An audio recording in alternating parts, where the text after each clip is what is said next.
فإذا أردت أن تكون سلفيا حقا فعليك أن تدرس مذهب السلف بإتقان وتعرفه ببصيرة ثم تعمل به من غير غلو ومن غير تساهل. بسم الله الرحمن الرحيم. الحمد لله رب العالمين، والصلاة والسلام على أشرف الأنبياء وإمام المرسلين نبينا محمد وعلى آله وصحبه أجمعين والتابعين لهم بإحسان إلى يوم الدين. أما بعد، فنسأل الله سبحانه وتعالى أن يمن علينا العلم النافع والعمل الصالح والإخلاص في العمل والتوفيق والسداد، إنه ولي ذلك والقادر عليه. بعد يكون حميد الله سبحانه وتعالى na kumtakia sala na salam mtume wetu Muhammad alayhi salatu wassalam. Tunaendelea na darasa zetu za Ramadhani ambazo tumezianza katika siku ya jana katika kitabu Al-Muntaqa fi al-Ahkam al-Shari'a min kalami khair al-bariyya sallallahu alayhi wa sallam للشيخ الإمام العلامة شيخ الحنابلة مجد الدين أبي البركات عبد السلام ابن عبد الله ابن الخضر ابن محمد بن علي الحراني ابن تيمية رحمة الله تعالى عليه رحمة واسعة. na katika kitabu hichi tutakuwa tunapita katika taaliqat za Sheikh al-Allama Abdul Aziz ibn Abdullah ibn Baz rahmatullahi ta'ala alayhi rahmatan wasi'a. Katika taaliqat ambazo amezita durarul bahiyya min al-fawaid al-baziyya. na leo biauni Allah subhanahu wa ta'ala wa tawfiqi tutaondokea katika mlango ambao ameweka al-musannif rahimahullah ta'ala fi qawlihi babul hilal idha ra'ahu ahlu baldatin هل يلزم بقية البلاد الصوم. mlango ambao unasema babul hilal, mlango wenye kuzungumzia kuhusiana na ubainifu wa muandamo wa mwezi au mlango wa mwezi wa muandamo. idha raahu ahlu baldatin, watakapoona mwezi watu wa mji, yani watu wa mji fulani. هل يلزم بقية البلاد الصوم، je lazimu funga kwa miji iliyobakia, kwa maana mji mmoja wakiona mwezi au nchi moja wakiona mwezi, je jambo hilo linalazimu wale wengine ambao mwezi hawakuona katika sehemu yao. akaanza al-musannif rahimahullah ta'ala حديث عن كريب أن أم الفضل بعثه إلى معاوية بالشام. kutoka kwa Kurayb radiyallahu anhu anna الفضل رضي الله عنها بعثته إلى معاوية. الفضل alimtuma Kurayb kwenda kwa Muawiya bisham, katika mji wa Sham, kwenda kwa Muawiya katika mji wa Sham. Faqala, akasema Kurayb, faqadimtu Shama, nikafika kwenye mji wa Sham. Faqadaitu hajataha, nikatekeleza ile haja yake aliyonituma. wastuhilla alayya Ramadhan, na ukaandama juu yangu mwezi wa Ramadhan, wa ana bisham, na mimi nikiwa katika mji wa Sham. Faraitu alhilala lailata aljum'ah, nikauona mwezi wa mwandamo usiku wa Ijumaa. Thumma qadimtu almadina, kisha nikarejea kwenye mji wa Madina.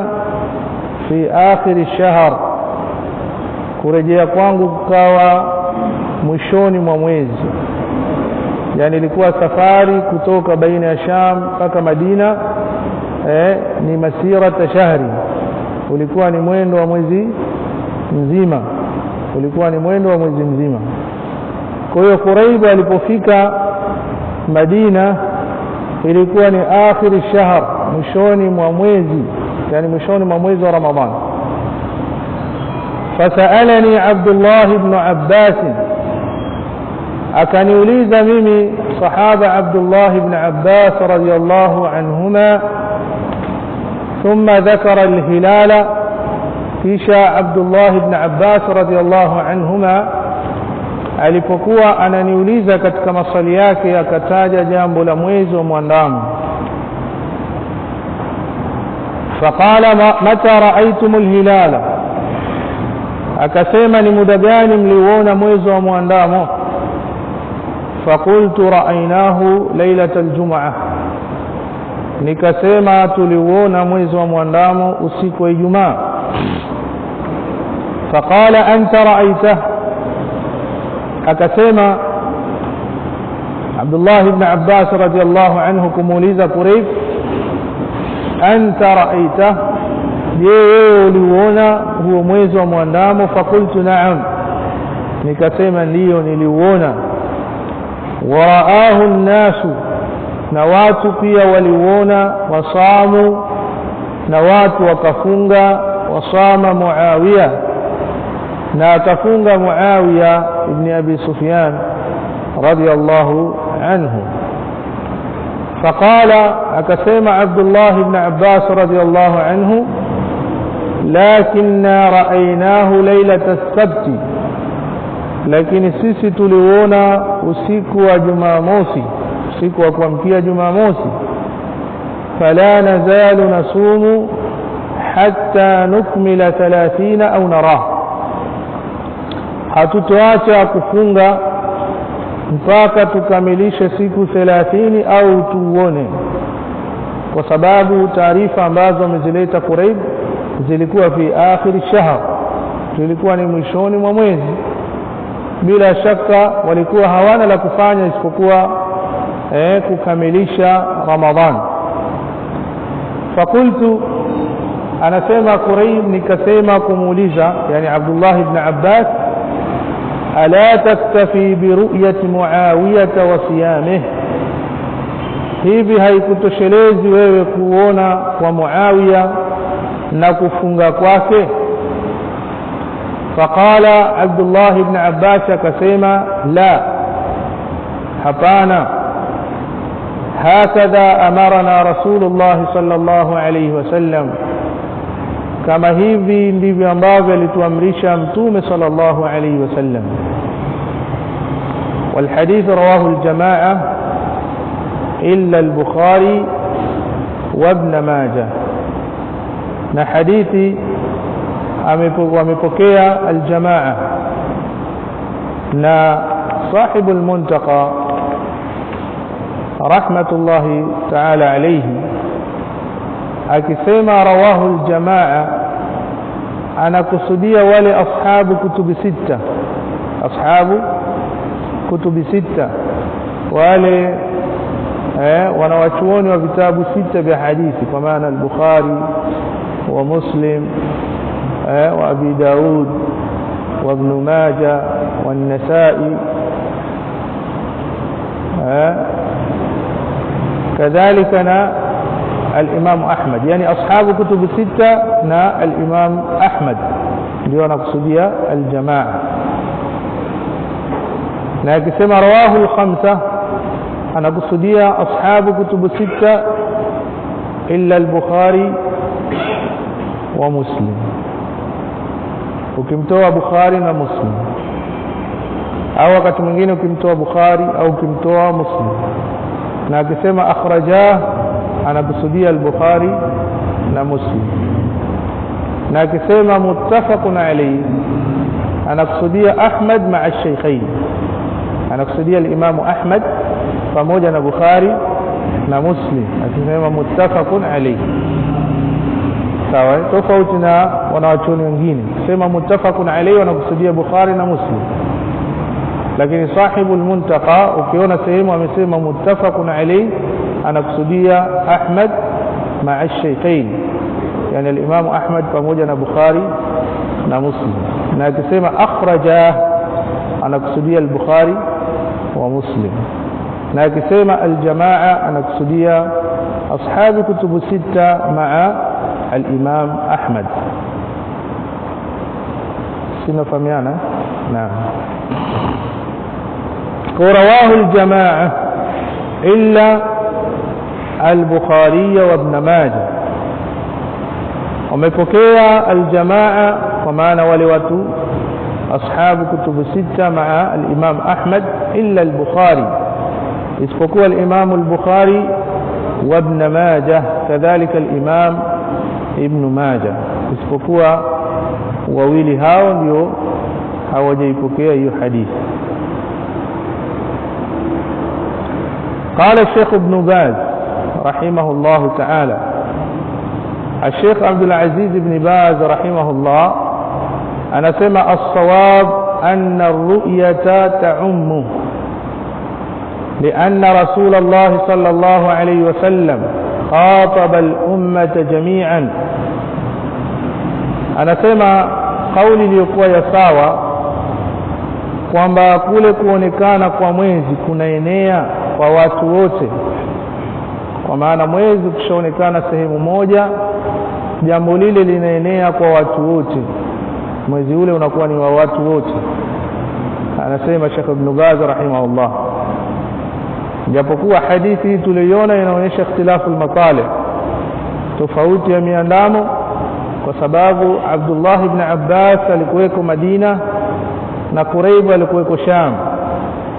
Abdullah ibn Abbas radhiyallahu anhu wao walifunga usiku wa kuamkia Jumamosi, na watu wa Sham ambaye alikuweko Madina na watu wa Sham walifunga usiku wa kuamkia Ijumaa.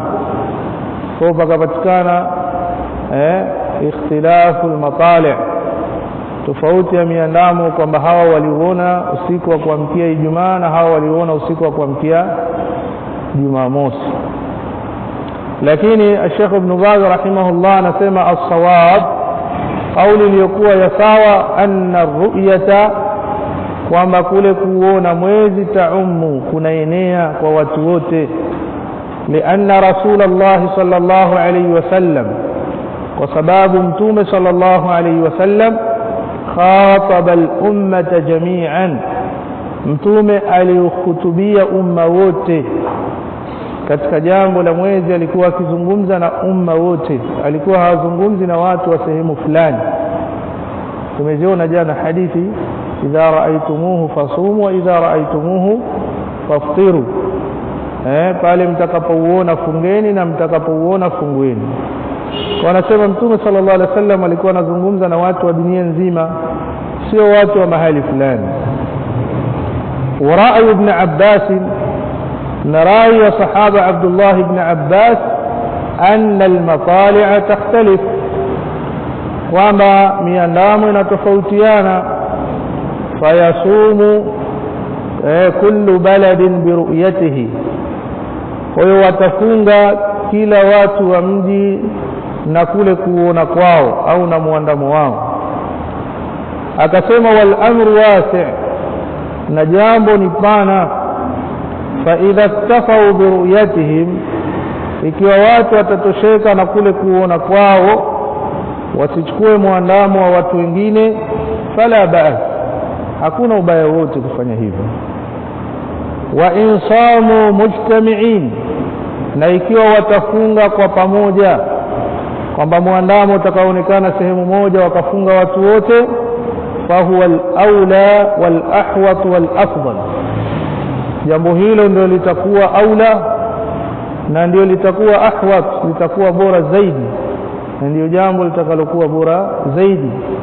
Wa huwa muqtada al-umum, na hayo ndio maksudio ya ujumla wa Mtume sallallahu alayhi wasallam aliposema sumu liruyatihi wa aftiru liruyatihi, kwa maana fungeni kwa kuonekana kwake na fungueni kwa kuonekana kwake. Makusudio ya hadithi hiyo ilikuwa ni ujumla, kwamba watu wote wafunge pamoja. Akasema fal asah wal arjah, kauli iliyokuwa sahihi zaidi na kauli iliyokuwa na nguvu zaidi, anna albalada idha ra'aw alhilala, kwamba mji pindi utakapouona mwezi wa mwandamo, fa'ala albalad alakhar, basi ni juu ya mji mwingine, ayasumu liruyatihi, wafunge kwa kule kuona kwake mji ule, wayuftiru lahu, na wafungue kwa kuona ule mji mwingine. Anasema wa in sama wa aftara kullu baladin liruyatihim, na ikiwa watafunga na kufungua kila mji na kuona kwao, fala ba'as, pia jambo hilo hakuna ubaya. Akhadhan bimadhhab ibn Abbas, kwa kuchukua madhhabu aliyokwenda nayo sahaba Abdullah ibn Abbas, wa fatwa hay'at kibar ulama, na fatwa ya jopo la wanawachuoni katika nchi ya Saudia, ala jawazi siyami kulli baladin ala ru'yati ahli baladihim, juu ya kujuzu kufunga kwa kila watu wa mji juu ya kuona kwa watu wa mji wao, yani kila watu wa mji kufunga juu ya kuona watu wa mji wao. Jambo hilo halina ubaya, halina ubaya. Kwa hiyo mtu atakayechukua upande wowote katika pande mbili hizi, basi atakuwa amefanya sawa sawa, akafunga kwa mwandamo ambao umeonekana kokote, au akafunga kwa mwandamo wa mji wake. Yote ni katika mambo ambayo yanajuzwa, anasema Sheikh Ibn Baz rahimahullah. Lakini cha kusikitisha, baadhi ya watu wanakazia misimamo. Kuna baadhi ya watu wanakazia misimamo kwamba wewe hufai kufunga isipokuwa kwa mwezi ambao umeonekana katika nchi yako tu, au mwingine wanamwambia yule ambaye anafunga kwa nchi yake, wewe hufai kufunga isipokuwa kwa mwandamo utakaoonekana popote tu. Haitakiwi jambo la kuwalazimisha watu katika misimamo, kwa sababu haya ni katika masaili ya kifiqhi, masaili ya kifiqhi ambayo yasughu fiha alkhilaf. Inajuzu watu kutofautiana katika mambo kama haya, kwa sababu ikhtilafu yake ni kongwe na watu wametofautiana tokea zamani. Sasa leo utakuta kuna baadhi ya watu wanaweka tashdid, kama kuna bwana mmoja alizungumza katika mitandao, ni bwana ule kutoka Mombasa akiitwa Abdullah Humaid danallahu wa iyah. Anasema, lini nyie mmeona watu wa Saudia wakafunga kwa mwezi wa Kenya? Lini mmewahi kuona hilo? Bali anasema yeye ameishi katika nchi ya Yemen, kwamba mwezi unaonekana Yemen lakini Saudia hawafungi. Kwani watu wanafuata Saudia? Watu hawafuati Saudia, wanafunga kwa kuangalia mahali popote ambapo mwezi umeonekana. Sasa mtu kama huyu anakuwa ni jahilun bifiqhi alkhilaf wa adab ikhtilaf, ni mtu ambaye jahil, hafahamu namna ya fiqh alkhilaf inavyokuwa, wala adab ikhtilaf hafahamu. Ndio maana mtu anasema maneno kama haya, na akatoa challenge akasema hakuna hata mwanachuoni mmoja aliyesema watu waangalie katika nchi ya Saudia katika kufunga na kufungua, na ilhali katika wanachuoni wa sunna anasema, na ikiwa utampata mwanachuoni mmoja tu niletee. Yani mtu hajafanya bahthi alafu anatoa challenge. Wakati wapo wanachuoni waliokwenda na kauli hizo kama vile al-Allama Ahmad Muhammad Shakir, ni mwanawe Sheikh Muhammad Shakir, pia ni katika wanachuoni wakubwa. Yeye anaona anna ru'yat al-hilal fi ay baladi, kwamba kuonekana kwa mwezi katika mji wote kama Makkah, akasema kama vile kuonekana kwa Makkah talzamu jamii almuslimin, jambo hilo linawalazimu waislamu wote, wala i'tibara liikhtilaf almatali' fi ithbat as-sawm wal fitr, wala hakuna jambo la kuzingatia miandamo katika kuthibiti kufunga na kufungua. Anasema hakuzingatiwi ile ikhtilaf almatali', yani watu kutofautiana miandamo, anasema hivi. Bali hata Sheikh Ibn Baz katika baadhi ya fatawa zake alipoulizwa hukmu iktifai jamii almuslimina biruyati ahli Makkah lihilal Ramadhan, alipoulizwa kuhusiana na hukumu ya kutosheka waislamu wote kwa kuonekana au kwa kuona watu wa Makkah mwezi wa muandamo, akasema la yakfi, laysa lihadha asl. Anasema kutegemea hivyo hakutoshi na hakuna kwenye jambo hili dalili, lakini akasema almuhim arru'ya, kilichokuwa muhimu ni kule kuonekana. Fa idha raahu ahlu Makkah, wakiona watu wa Makkah, akasema as-Saudiya mathalan wakiona as-Saudiya wathabata indahu, na mwezi ukathibiti kwa wao, wasama an-nas, na watu wakafunga biruyatihim, kwa kuona wao, anasema fala ba's, jambo hilo hakuna ubaya, wala usama ahlul ardi kulluhum, hata kama watafunga watu wa dunia nzima, itakuwa hakuna ubaya wowote. Kwa maana anaashiria kwamba hata mtu kwamba ataangalia muandamo wa Makkah sawa, kwamba kinachotakiwa kwamba ule muandamo huo umethibiti tu kisheria kwa kuonekana, basi hata kama watafunga watu wa dunia nzima. Sasa mtu analeta vipi challenge katika masala haya? Na kauli za wanawachuoni katika masala haya ziko wazi. Lakini pia akasema kwamba katika nchi ya Kenya kuna chief qazi, kuna chief qazi, kama hapa kwetu kuna ofisi ya mufti. Sasa anasema vipi kwamba qazi yupo halafu wewe unamkhalifu chief qazi? Kwani kumfuata qazi ni wajibu? Tunamuuliza yeye, kumfuata qazi ni wajibu? Kisoma katika kitabu al-Fiqh al-Muyassar kilichoandikwa na madoktor watatu, Ustadh Dr. Abdullah ibn Muhammad al-Tayyar na Ustadh Dr. Abdullah ibn Muhammad al-Mutlaq na Dr. Muhammad ibn Ibrahim al-Musa, wametaja jambo hili wakasema, wakaika swali, hal yushtarat hukmu al-hakim fi as-sawm, je panaekewa sharti hukmu ya al-hakim kwa maana al-qadhi, hukmu ya qadhi katika kufunga?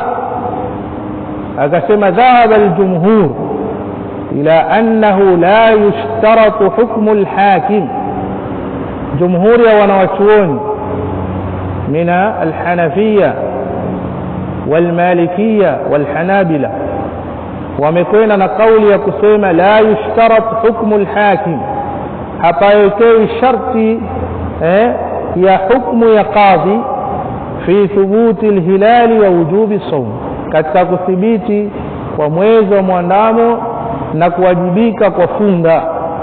Bal ala an-nas as-sawm, bali nawajibika juu ya watu kufunga idha thabata bi ihda turuq al-madhkura, ikiwa mwezi utathibiti kwa moja ya njia zilizotajwa ambazo ni sahihi. Njia hizo ni zenye kuzingatiwa katika kuthibiti kwa mwezi wa muandamo.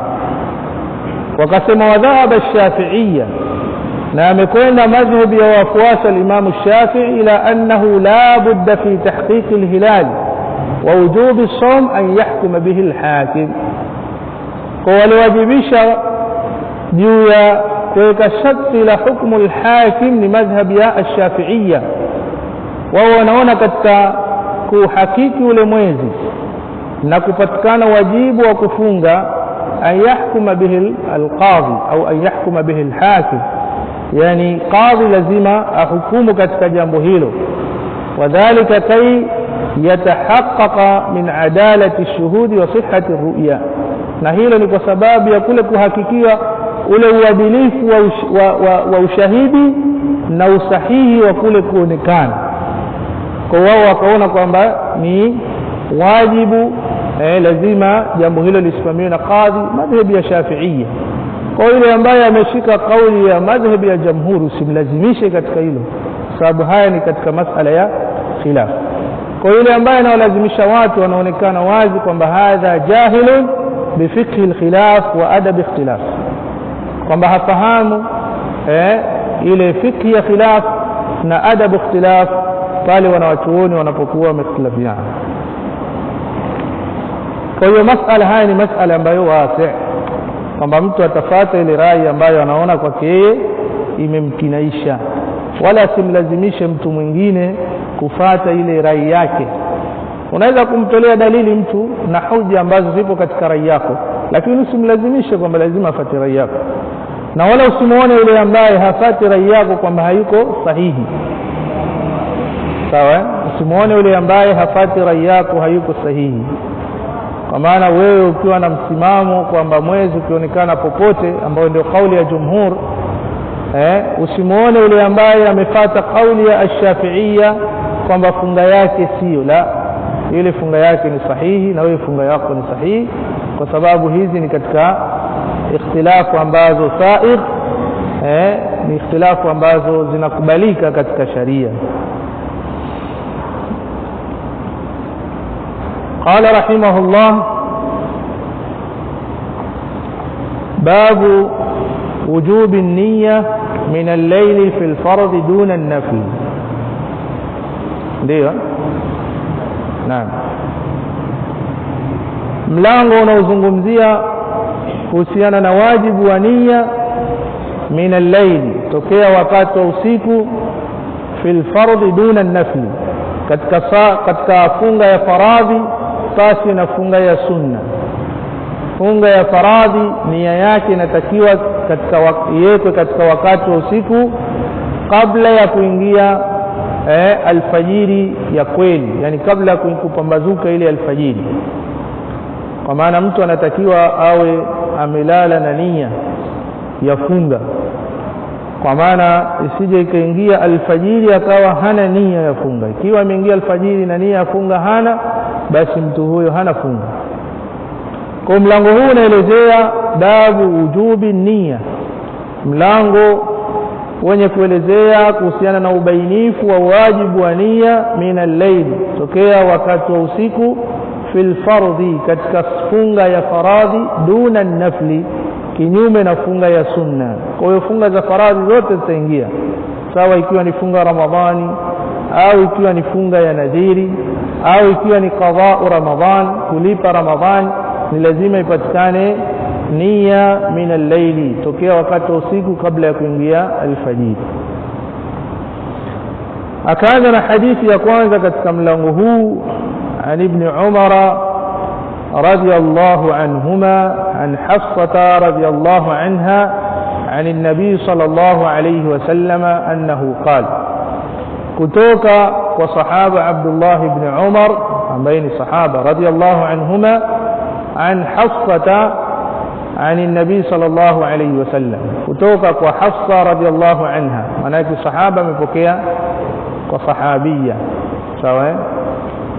Kutoka kwa mtume sallallahu alayhi wasallam annahu qal, kwamba mtume sallallahu alayhi wasallam amesema, man lam yajma' as-siyama qabla al-fajr fala siyama lahu. Mtume sallallahu alayhi wasallam anasema, man lam yajma' as-siyama, yeyote yule ambaye hakuikusanya funga, lam yajma' as-siyama, hakuikusanya funga, qabla al-fajr, kabla ya kuingia alfajiri, kwa maana hakuinuia funga kabla ya kuingia alfajiri, fala siyama lahu, hana funga mtu huyo. Rawahu al-khamsa, hadithi wamepokea maimamu watano wa hadithi, wamepokea maimamu watano wa hadithi. Na tukisema maimamu watano wa hadithi isipokuwa nani? Al-Bukhari na Muslim, kwa maana ashabu kutubu sita wale arba'a pamoja na al-Imam Ahmad, sawa, wanakuwa wangapi? Watano. Kwa sahibu al-Muntaqa anaposema rawahu al-khamsa anakusudia wale wanne katika ashabu kutubu sita, ukimtoa Bukhari na Muslim alafu muongeze na al-Imam Ahmad, kwa wanakuwa watano.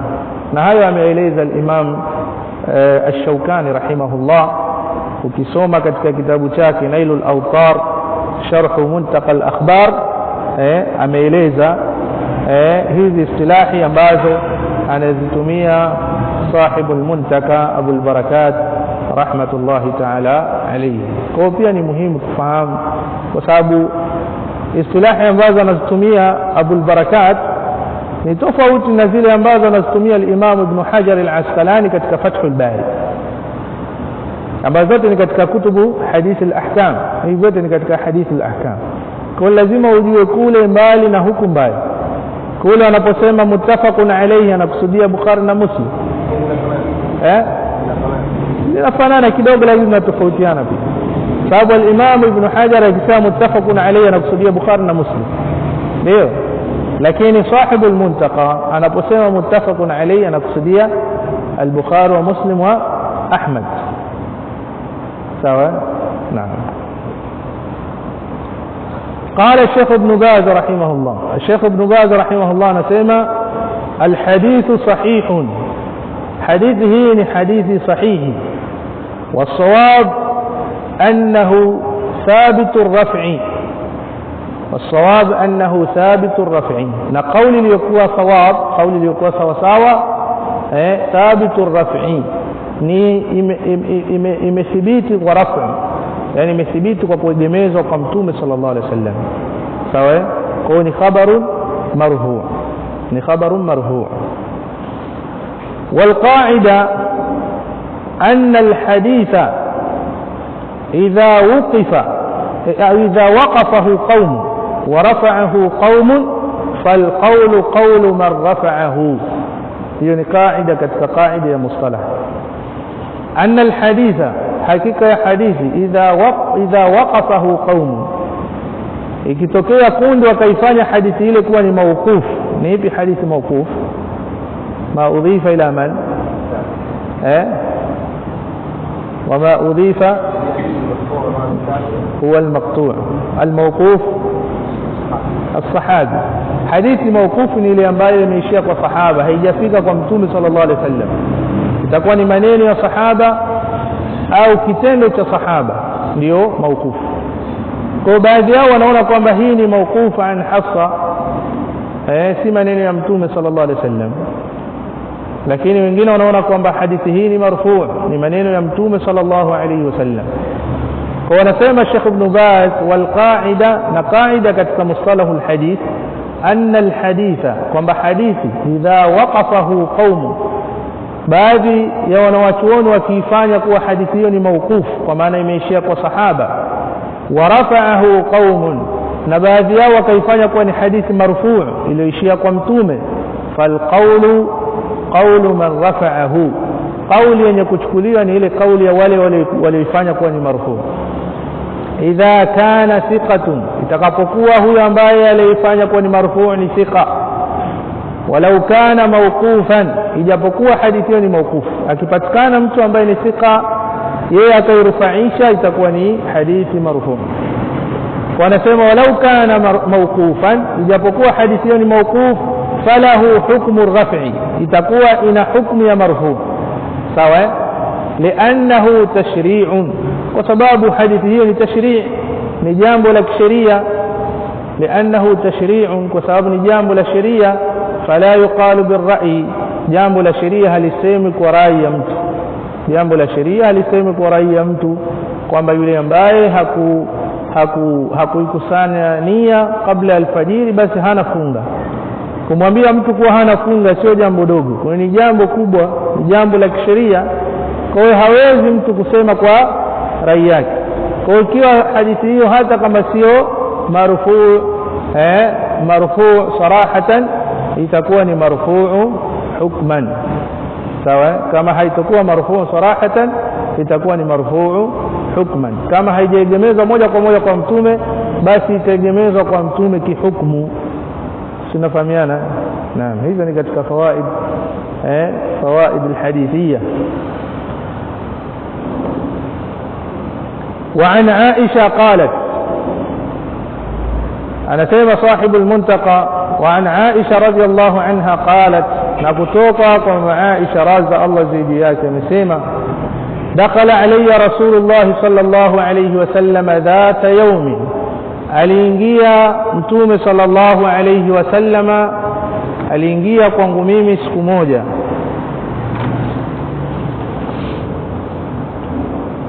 faqala mtume sallallahu alayhi wasallam akasema hal indakum min shay'in je mnacho chochote fakulna la tukasema hapana leo hatuna kitu leo na hii ndiyo nyumba ya mtume sallallahu alayhi wasallam kwa hiyo sio aibu mtu katika siku akawa hajapata chochote ndani ya nyumba yake sio aibu hata mtume sallallahu alayhi wasallam alikuwa anaishi hivyo faqala akasema mtume sallallahu alayhi wasallam fa inni idhan saimun kwa hiyo akasema haikangu mimi idhan saim ni mwenye kufunga haikangu mimi idhan saimun kwa hiyo mimi ni mwenye kufunga thumma atana yawman akhar kisha akatujia siku nyingine fakulna ya rasulullah tukamwambia ewe mjumbe wa Allah uhdiya lana haisun tumeletewa sisi zawadi ya haisu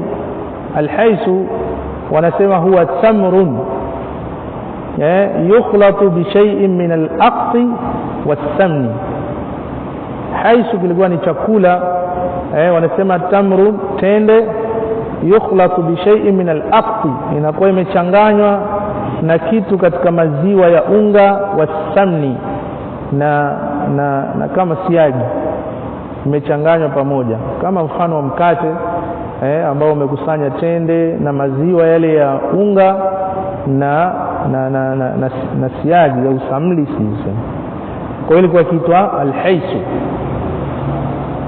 ambavyo ilikuwa ni vyakula katika wakati wao akasema faqala arinihi mtume sallallahu alayhi wasallam akasema nionyesheni iko wapi hiyo haisu falaqad asbahtu saiman kwa hakika asbahtu nimepambazukiwa na asubuhi saiman hali ya kuwa nimefunga fa akala mtume sallallahu alaihi wasallam akala na alikuwa ametia nia ya kufunga faqala arinihi akasema nionyesheni falaqad asbahtu saiman kwa hakika nimepambazukiwa na asubuhi hali ya kuwa nimefunga fa akala mtume sallallahu alaihi wasallam akala rawahu aljamaa illa al-Bukhari hadithi imepokelewa na jamaa isipokuwa al-Bukhari tukisema jamaa wanakuwa wangapi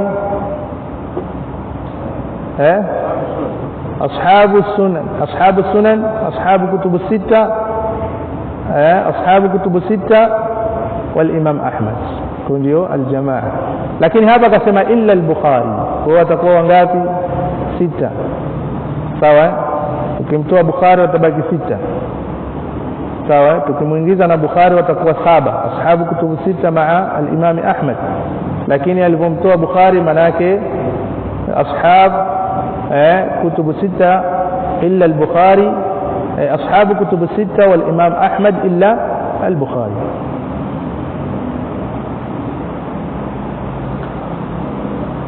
ndio maana ya rawahu الجماعة إلا البخاري وزاد النسائي الإمام النسائي akazidisha kwa maana akaja na ziada katika riwaya ambayo amepokea yeye na tukisema wazada an-Nasai sio Imam an-Nasai aliyozidisha ile riwaya ambayo yeye amepokea ndani yake huwa kuna ziada thumma qala kisha mtume sallallahu alayhi wasallam akasema inma mathalu sawmi at-tatawwu'i mathalu ar-rajuli yukhriju min malihi as-sadaqa haikasi vinginevyo mathalu sawmi at-tatawwu'i mfano wa funga ya sunna mathalu ar-rajul ni mfano wa mtu yukhriju min malihi as-sadaqa ametoa kutoka kwenye mali yake sadaqa fa insha amdaha akitaka ataitimiza ile sadaka wa insha habathaha na akitaka ataizuia yani mtu kama na mali yake ana khiari akitaka atatekeleza kule kutoa sadaka na akitaka atazuia asitoe ile sadaka kwa ndio mfano wa funga ya sunna yani mtu akiwa na funga ya sunna akitaka ataendeleza funga yake na akitaka atakula. Wa fi lafdhin lahu, na katika tamko lake, yani tamko la al-Imam an-Nasai aidan limekuja, qala, amesema ya Aisha, yani Mtume sallallahu alayhi wasallam amesema ya Aisha, Aisha, inma manzilatu man sama min ghairi ramadhana, hakika nafasi ya yule ambaye amefunga kwa funga isiyokuwa ya Ramadhani, au fi tatawu'i, au yule ambaye amefunga funga ya kujitolea kwa maana funga ya sunna, bimanzilati rajulin, yupo katika daraja la mtu akhraja sadaqata mali, ametoa ile sadaqa ya mali yake, fajada minha bima shaa faamdahu, fajada minha, basi akatoa kutokana na hiyo mali yake, bima shaa, kwa kile ambacho anakitaka, faamdaha, kwa maana nafadha tilka sadaqa wa atammaha, kwa maana akakamilisha ile sadaka yake kwa kutoa. Wabakhila minha, na akafanya ubakhili kutokana na hiyo sadaka yake, bima shaa, kwa kile anachotaka, faamsakahu, akakizuia asitoe. Qala al-Bukhari, akasema al-Imam al-Bukhari, wa qalat Ummu ad-Darda, na akasema Ummu ad-Darda, kana Abu ad-Darda yaqul, alikuwa Abu ad-Darda akisema, indakum ta'amun, akiwauliza watu wa nyumbani kwake, hivi mnacho chakula? Fa in qulna la, tukisema hapana, hatuna chakula, qala fa inni saimun yaumi hadha, aikangu mimi ni mwenye kufunga siku yangu hii. Alikuwa akisema maneno hayo Abu Darda kuambia watu wa nyumbani kwake.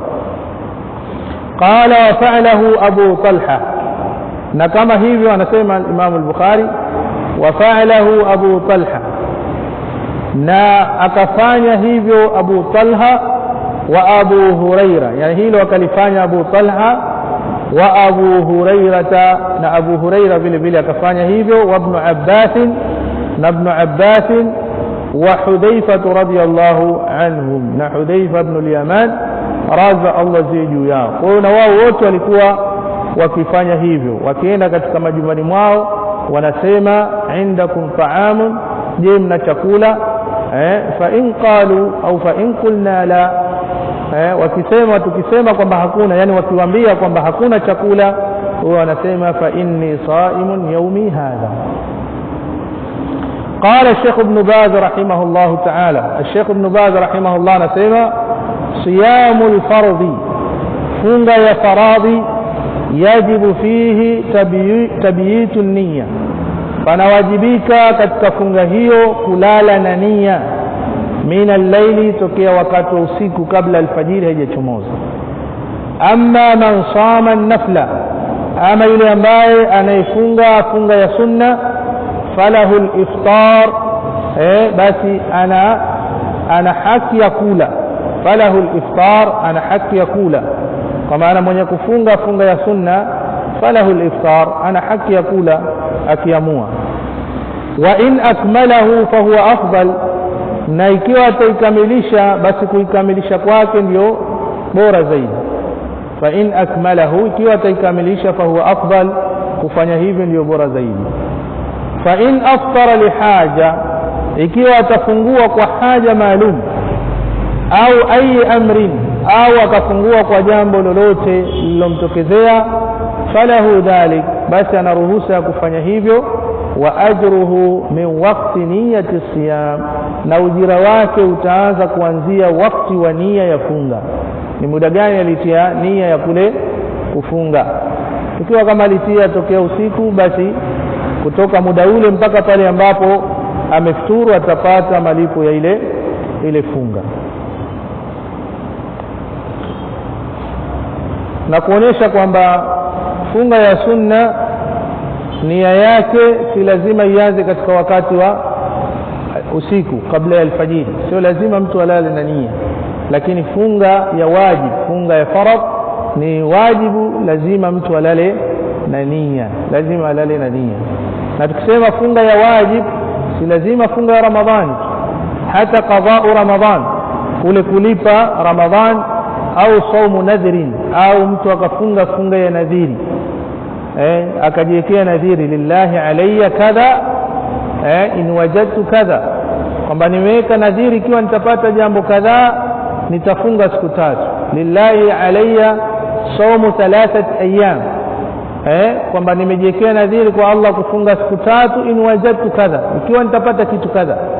Kwa ukikipata kile unatakikana ufunge zile siku 3 ambayo ni saumu nadhir, ni funga ya nadhiri. Na funga hili inakuwa ni funga ya wajib, nia yake lazima mtu alale nayo tokea usiku, kwa maana kabla ya kuingia alfajiri.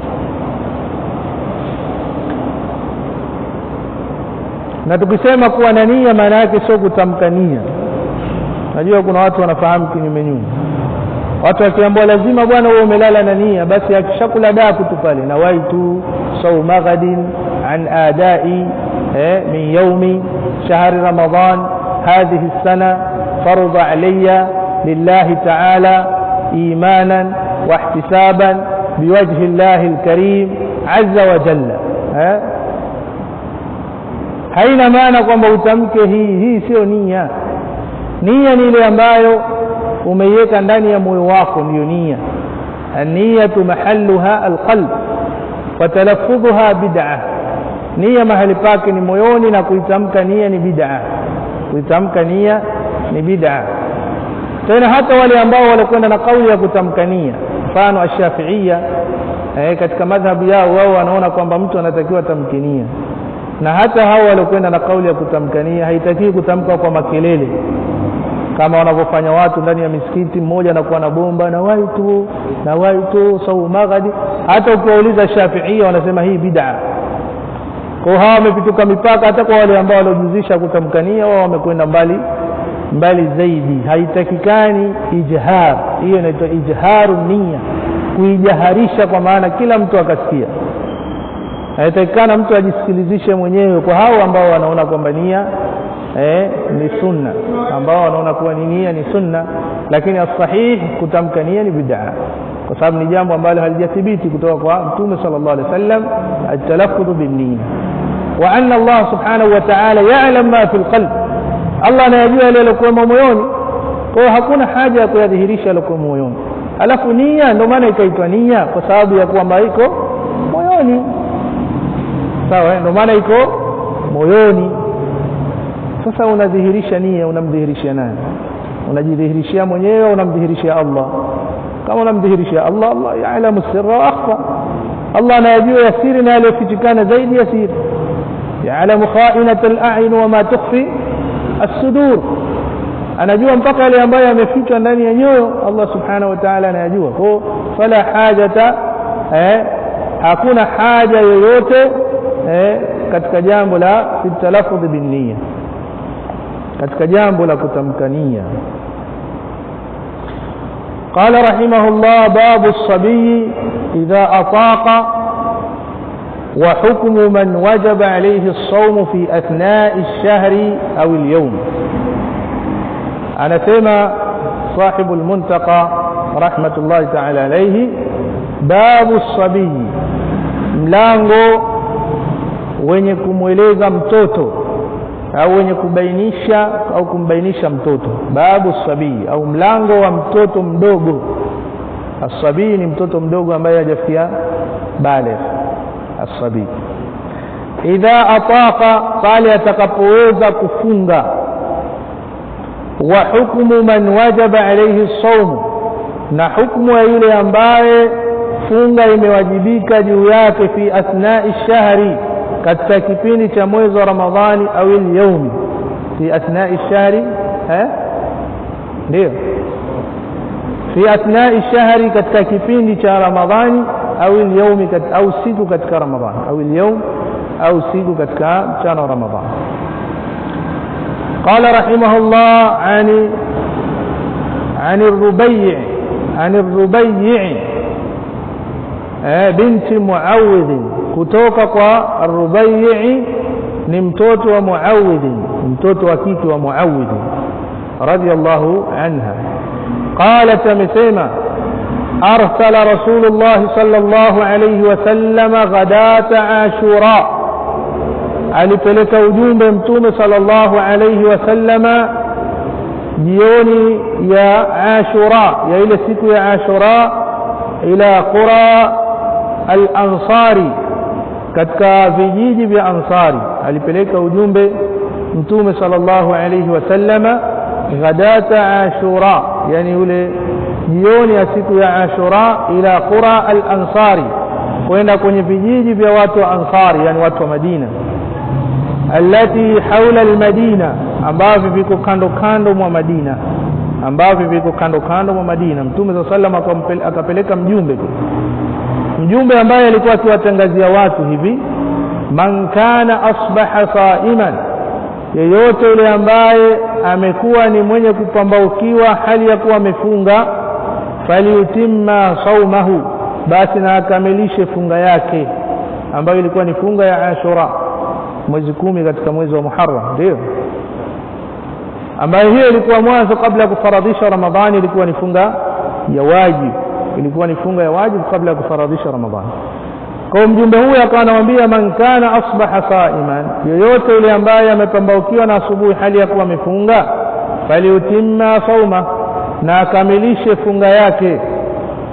Wa man kana asbaha muftiran, na yule ambaye amekuwa mwenye kupambaukiwa akiwa amefungua, amekula mchana wa yaumu Ashura, faliutimma baqiyata yaumihi, basi na akamilishe siku yake iliyobakia, akamilishe siku yake iliyobakia. Fakunna ba'da dhalik, tukawa baada ya hapo, nasumuhu, tunaifunga hiyo yaumu Ashura, wa nusawimuhu subyana as-sighar minhum, wa nusawimuhu, na tukiwafungisha subyana as-sighar, watoto wetu wadogo, minhum, miongoni mwao. Wanadhhabu ila almasjid, na tulikuwa tunaenda msikitini, fanaj'alu lahum al-lu'bata min al-'ihn, tulikuwa tunawajalia mchezo al-lu'ba, yani kitu cha kuchezea, yani tukawa tunawajalia wale watoto, fanaj'al lahum, tunawajalia kwa hao watoto al-lu'bata, mchezo, yani kitu cha kuchezea, min al-'ihn, kutokana na nini al-'ihn, ni sufi au nini zile, kuna ile miti kama mibuyu, misufi, sio al-'ihn, yani kama toys ambazo zimetengenezwa kutokana na sufi. Na zamani watu walikuwa wanatengeneza toys kwa kupitia sufi, nakuta kama toy la kuchezea hivi limeshonewa kwa sufi, kwa zile ndio nini nini, sio pamba, ile misufi, yani ni ile misufi ndio al-'ihn, al-'ihn ile misufi. Kwa hiyo kutokana na watakunu aljibal kal-'ihn al-manfush, wal-'ihn kutokana na zile sufi. Fa idha baka ahaduhum, anapolia mmoja wapo, min at-ta'am, kulilia chakula, yani amefunga akawa na njaa akawa analilia chakula, a'tainaha iyahu, tunampa lile toy lile ambalo limetengenezwa kutokana na sufi, hatta yakuna inda al-iftar, au tunawadanganya hivyo mpaka hatta yakuna inda al-iftar, mpaka anafika katika au anakuwa katika ule muda wa kufutari. Akhrajahu, kwa maana wamepokea nani na nani? Bukhari na Muslim. Qala al-Bukhari, akasema al-Imam al-Bukhari, wa qala Umar. Lakini pia katika hadithi hii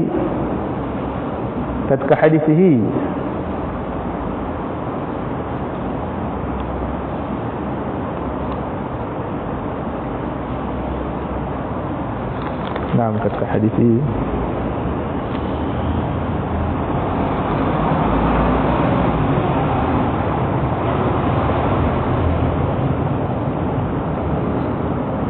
نعم تندلين.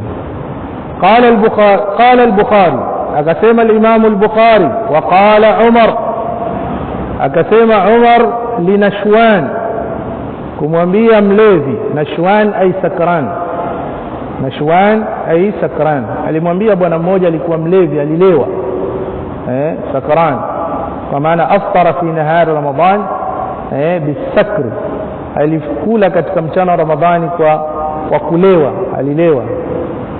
Kwa nashwani sio jina la mtu, ni sakran, ni mtu ambaye amelewa. Kwa qala Umar li Nashwan, akasema Umar kumwambia mlevi mmoja fi Ramadhan, katika Ramadhan, wailak, ole wako. Wailak ni maneno ya kukemea katika Kiarabu, yani labda Kiswahili useme kumwambia mtu shika adabu yako, sawa sana kumwambia hivyo wailak.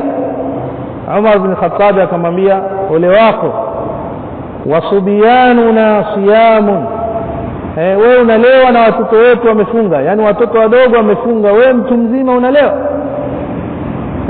Wa daraba, Umar akampiga, ay jaladahu hadd al-khamr, akampiga ile hadi ya kunywa pombe, akampiga ile hadi ya kunywa pombe, yani bakora ambazo anapigwa mtu ambaye amelewa, akampiga hadi Umar. Kwa qala Umar linashwan, Umar akasema kumwambia mlevi fi Ramadhan, alielewa katika Ramadhan, wailak, ole wako, wasubiyanuna siyamun, unalewa na watoto wetu wamefunga. Wa daraba, Umar akampiga, kwa maana jaladahu hadd al-khamri, akampiga mijeledi kwa hadi ya kulewa pombe. Qala Sheikh Ibn Baz rahimahullah, Sheikh Ibn Baz rahimahullah anasema yushra as-sawm lis-sighar, kama ikiwa sheria kufunga kwa watoto, kama ikiwa sheria kufunga kwa watoto, hatta yatamarranu wayataduhu, hatta yatamarranu, mpaka wazoe, yani wapate mazoezi, hatta yatamarranu, mpaka wapate mazoezi, wayataduhu, na waizoe hiyo funga, mithlu salat, mfano wa sala, kwa maana sala tukia mtoto yuko mdogo anatakana afundishwe akiwa amefikia umri wa miaka 7, akiwa amefikia umri wa miaka 7. Kwa hadithi hii inaonyesha kwamba pamekiwa sheria jambo la funga ya watoto wadogo ili wapate kuzoea na kupata mazoezi ya kufunga mfano wa sala. Kwa man sama fi athna'i ash-shahri, atakayefunga katikati ya mchana, fi athna'i ash-shahr, au katika yani sehemu ya mwezi wa Ramadhani. Man sama fi athna'i ash-shahr, atakayefunga sehemu katika mwezi wa Ramadhani, kaan balagha as-sabiy, kama vile mtoto mdogo amefikia baligh, fa alayhi siyam, ni juu yake kufunga, wujuban wa luzuman, kwa wajibu na ulazima, wala yalzamuhu qada'u ma fat min ash-shahr, wala haimlazimu yeye kulipa yale ambayo ameyakosa katika yale masiku ya Ramadhani. Kwa maana alikuwa Ramadhani inaingia hajafikia baligh, kwa hiyo akala katika baadhi ya sehemu za Ramadhani, alafu sehemu katika Ramadhani akawa amefikia baligh, kwamba ana zile Ramadhani alizokula akiwa hajafikia baligh zile hatozilipa. Wa hadha huwa al-aqrab, na hiyo ndiyo kauli ambayo aqrab, annahu la yaqdi, kwamba yeye hatolipa yule ambaye amefikia baligh fi athna'i ash-shahr. Walakin man balagha athna'a an-nahar, lakini yule ambaye amefikia baligh katika sehemu ya mchana, yani ile siku ambayo yeye ndo amebaligha ilikuwa sehemu katika mchana, fa alayhi siyam, ni juu yake kufunga siku ile, wa qada'u hadha al-yawm, na kuilipa siku hii, alladhi balagha fihi, ambayo amefikia baligh, ile siku ambayo amefikia baligh, kwa kuwa hakulala na nia, imemkuta katika sehemu ya mchana, atatakiwa ailipe baada ya Ramadhani. Waman nadhara siyaman, na yule ambaye atakayeka nadhiri yafunga, thumma aftara, kisha akafungua katika sehemu ile nadhiri yake, fa alayhi qada'uhu, ni wajibu wake kulipa, lianna an-nadhra wajibun, kwa sababu funga ya nadhiri nao ni nini? Ni wajibu. Funga ya nadhiri ni wajibu. وعن سفيان قال رحمه الله تعالى وعن سفيان بن عبد الله بن ربيعة نقطوك وسفيان بن عبد الله بن ربيعة قال حدثنا وفدنا الذين قدموا على رسول الله صلى الله عليه وسلم بإسلام ثقيف ولتسمليا وفدنا ولو جنبيته ولتسمليا وجنبيته ولتسمليا وجنبيته الذين قدموا على رسول الله صلى الله عليه وسلم ambao walifika kwa mtume sallallahu alaihi wasallam biislam thaqif kwa uislamu wa kabila la as-Thaqif na as-Thaqif aslamat qabilatu Thaqif الطائفية في رمضان قبيلة لا الثقيف الطائفية للإسلام katika mwezi wa Ramadhani min as-sanati at-tasi'a lilhijra katika mwaka wa 9 baada ya kuhama mtume sallallahu alaihi wasallam baada hisari nabii sallallahu alaihi wasallam lahum baada mtume sallallahu alaihi wasallam kuwazingira aqba ghazwat Hunain baada ya kumaliza vita vya Hunain akawazingira kabila la Thaqif at-Taifiyya وجاءوا أو جاء وفدهم أو وفد منهم وكاجا ujumbe katika lile kabila lao lilmadina walikuja katika mji wa Madina kwa mtume sallallahu alayhi wasallam wazama muhawalatihim na wakadai kule kugeuziwa kwao wabadilishiwe baadhi ya mambo muhawalatihim ishtirata ibqa'i asnamihim allat wakadai wakaikashati kubakishiwa sanamu lao allat kwamba sawa mmetuzingira na tupo chini ya himaya yenu lakini sanamu letu la allat msilivunje kadhalika azina wakataka waruhusiwe jambo la uzinifu pia uwe ni wenye kuendelea wariba na watu kula riba فرفض النبي صلى الله عليه وسلم ذلك متوم صلى الله عليه وسلم akalikataa jambo hilo mtume صلى الله عليه وسلم akayakataa yote kuhusiana na sanamu lao la allat na kuruhusiwa wao kuzini na kula riba mtume صلى الله عليه وسلم akayakataa fa aslamu wakaja kwa mtume صلى الله عليه وسلم wakaslimu wahadamu sanamahum allat na wakalivunja ile sanamu lao la allat ala yadi al-Mughira ibn Shu'bah kwa kupitia sahaba al-Mughira ibn Shu'bah akalivunja sanamu la allat kwa anasema kwamba hadathana wafduna ulitusimulia ule ujumbe wetu alladhi qadimu ala rasulillah sallallahu alaihi wasallam biislam thaqif ambao ulifika kwa mtume sallallahu alaihi wasallam kwa uislamu wa watu wa Thaqif yani kuslimu kwa watu wa Thaqif قال وقدموا عليه في رمضان نوالفيك قمتم صلى الله عليه وسلم كتكمويز رمضان وضرب عليهم قبة في المسجد نمتم صلى الله عليه وسلم أكواجنجيا هيما مسكتيني فلما أسلموا بس بين ولبسلموا صاموا ما بقي عليهم من الشهر وكفونغا يلي أمبايو يمبقيا كتكمويز يلي أمبايو يمبقيا كتكمويز رواه ابن ماجه hadithi amepokea al-Imam Ibn Majah kwa wakafunga yale ambayo yaliyobakia katika mwezi na sio yale ambayo yamepita sawa kwa sababu al-Islam tajibu ma qablaha uislamu unafuta yale ambayo yamekwisha tangulia kabla yake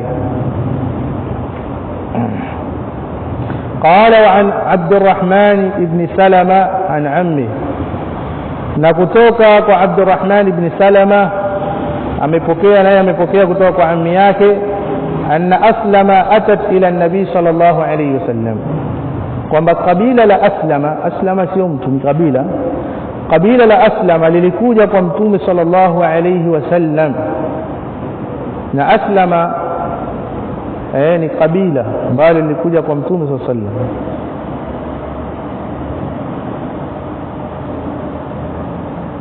فقال Mtume sallallahu alaihi wasallam akasema sumtum yawmakum hadha, je mmefunga siku yenu hii? Ay yawm ashura, alikuwa anakusudia siku ya Ashura, wakati huo ilikuwa ni funga ya wajibu. Sumtum yawmakum hadha, hivi mmefunga siku yenu hii? Qalu la, wakasema hapana, hatujafunga. Qala fa atimmu baqiyata yawmikum waqdu, basi kamilisheni siku yenu iliyobakia, kamilisheni baqiyata yawmikum, siku yenu iliyobakia, waqdu, na mlipe. Rawahu Abu Daud. hadithi amepokea Abu Daud, al-Imam Abu Daud. Maneno haya ya Mtume sallallahu alayhi wasallam, fa atimmu baqiyata yawmikum waqdu, katika hadithi hii sara hadha aslan fi madhhab al-ulama fi mawadhi' makhsusa. Jambo hili limekuwa asli katika baadhi ya madhahib za ulama katika sehemu mbalimbali kuitumia hadithi hii. Mfano al-Imam Abu Hanifa wa ashabuhu na watu wake wameitumia hadithi hii, idha qadima al-musafir fi ba'd nahari as-sawm, msafiri akifika katika mji katika baadhi ya sehemu ya funga yake, yani katika mchana wa funga yake, fi ba'd nahari as-sawm, katika baadhi ya sehemu ya mchana wa funga, yani amefika katika mji, kwa sababu msafiri anaruhusiwa kula katika mchana wa Ramadhani. Lakini al-Imam Abu Hanifa wa ashabu wanasema msafiri atakapofika katika sehemu ya mchana wafunga katika mji, amsaka anil aqli baqiyata yawm, atajizuia na kula kwa siku yake iliyobakia. Kwa maneno haya ya Mtume sallallahu alayhi wasallam alipouliza sumtum yawmakum hadha, mmefunga siku yenu hii? Qalu la, akasema hapana. Qala fa atimmu baqiyata yawmikum waqdu, basi kamilisheni siku yenu iliyobakia, waqdu, na mlipe, kwa maana muilipe siku hiyo ambayo hamkufunga. Kwa hiyo al-Imam Abu Hanifa kwa kupitia hadithi hii wamejengea msingi kwamba ikiwa msafiri ambaye ana ruhusa ya kula akawa amekula huko katika safari yake, lakini akafika katika mji sehemu katika mchana wa Ramadhani, basi anatakikana ajizuie katika siku ile, muda wa kwamba tayari ameshafika katika mji wake, kwa sababu pale katika mji wake ni wajibu kufunga na udhuru wa funga umeshaondoka. Kwa hiyo kwa kutumia hadithi hii wakaitegemea kwamba msafiri anatakiwa afanye hivi. Naam, leo mnakifu huna, na leo tutasimama hapa na tutakuja kuanza katika darasa inayofuata, babu ma yubtilu as-sawma wa ma yakrahu wa ma yustahabbu. والله ولي التوفيق، وفق الله للجميع لما يحب ويرضى. صلى الله على نبينا محمد وعلى آله وصحبه أجمعين، والحمد لله رب العالمين.